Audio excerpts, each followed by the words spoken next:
আসসালামু আলাইকুম, welcome back to my channel. আজকের পর্বে নিয়ে আসলাম একটা পিঠার রেসিপি।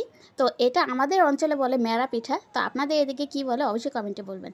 তাহলে চলুন পিঠা বানানো শুরু করা যাক। এখানে আমি একটা নারকেল নিয়ে নিলাম আর একটা গুড় নিয়ে নিয়েছি। এখন নারকেলটা আমি অর্ধেক অংশ কুড়িয়ে নিলাম, আর যে গুড়টা রয়েছে সেটাও আমি বটির সাহায্যে কেটে কেটে নিয়েছি। হ্যাঁ, আমি সবটুকু ইউজ করব না, এখান থেকে আমি অর্ধেক ব্যবহার করব। আচ্ছা, যাই হোক, এখন 2 কাপের মতো আমি এখানে পানি দিয়েছি।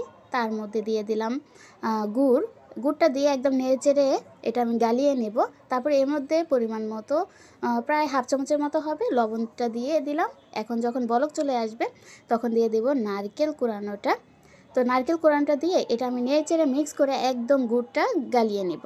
তো গালানো শেষ হলে এর মধ্যে দিয়ে দেব চালের গুঁড়ি। আমরা যেমন একটা রুটির খামির তৈরি করতে যাই, যখন রুটি তৈরি করি যেভাবে একটা খামির তৈরি করে নেওয়া লাগে, ঠিক সেমভাবেই একটা এখন খামির তৈরি করে নেব আমি নেড়েচেড়ে।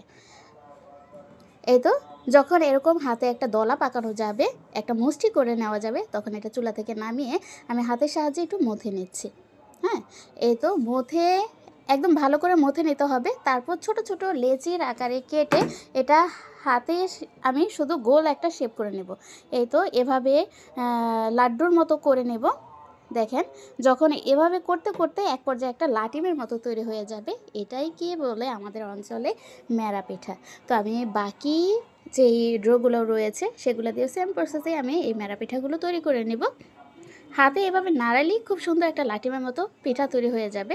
আচ্ছা, এখন চুলায় একটা ভাতের পাতিল বসিয়ে দিয়েছি, আর উপর আরেকটা আমি ছিদ্রযুক্ত পাতিল বসিয়ে দিলাম। হ্যাঁ, আপনারা চাইলে চালনি, প্লাস্টিকের যে চালনিগুলো পাওয়া যায় সেগুলো দিতে পারেন। আপনারা যে যাতে পারেন আর কি ভাপিয়ে নিতে, সেটাতেই দিয়ে ভাপিয়ে নেবেন, সমস্যা নেই। তো আমি এই তো সবগুলো লাটিম দিয়ে দিলাম একটা পাতিলে। এখন ঢাকনা দিয়ে ঢেকে এটা প্রায় 10 থেকে 15 মিনিটের মতো আমি রান্না করে নেব। আচ্ছা, একদম 15 মিনিট হবে, তারপর আমি ঢাকনাটা উল্টিয়ে নামিয়ে নেব একটা চালনিতে। এই তো আমি নামিয়ে নিলাম, খুব সুন্দরভাবে উঠে আসবে। আর আমার এগুলো ভাপিয়ে নেওয়া শেষ। এখন বাকিগুলো আমি সেম প্রসেসে একদম ভাপিয়ে নেব 15 মিনিটের মতো।